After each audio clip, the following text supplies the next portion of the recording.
আসসালামু আলাইকুম সুপ্রিয় দর্শক, কেমন আছেন সবাই? আশা করি সবাই ভালো আছেন। আমি এখন আছি সাতক্ষীরা জেলার তেঁতুলিয়া গ্রামের তেঁতুলিয়া জামের মসজিদে।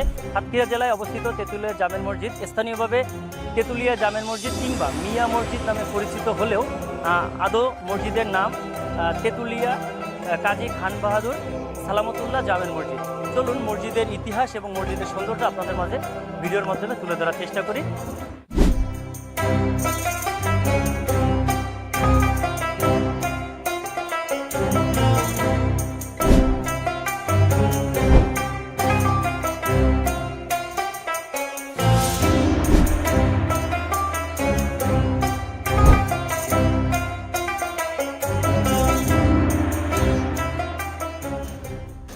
এই মসজিদটি শুধু ইটপাথরের নির্মাণ নয়, এটি আমাদের পূর্বপুরুষদের ঈমান, ইতিহাস এবং সংস্কৃতির জীবন্ত সাক্ষী।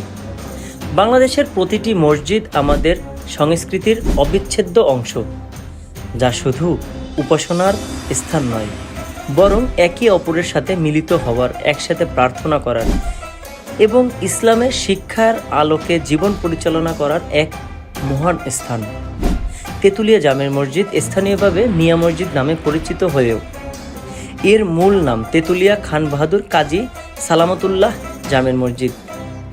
এই মসজিদটি প্রতিষ্ঠা করেছিলেন তেঁতুলিয়া জমিদার কাজী পরিবারের বংশধর খান বাহাদুর কাজী সালামতুল্লাহ খান, যার প্রচেষ্টা এবং নিরলস পরিশ্রমের ফলে এই মসজিদটি আজ আমাদের সামনে দাঁড়িয়ে আছে। মুঘল স্থাপত্যের নিদর্শন এই মসজিদটি নির্মাণ করা হয়েছিল 1858 থেকে 1859 সালে। এর প্রতিটি ইট, প্রতিটি গম্বুজ, প্রতিটি মিনারে লুকিয়ে আছে আমাদের ইসলামিক সংস্কৃতির অতীত গৌরবময় কাহিনী।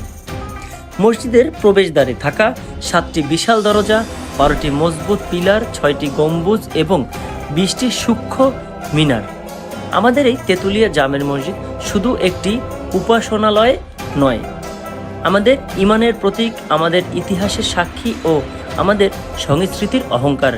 আসুন আমরা এই ঐতিহ্যকে সম্মান জানাই, এর রক্ষণাবেক্ষণে সহযোগিতা করি ও আমাদের পরবর্তী প্রজন্মের জন্য এই মহান স্থাপনাটি সংরক্ষণ করি। সবাই ভালো থাকবেন, ধন্যবাদ।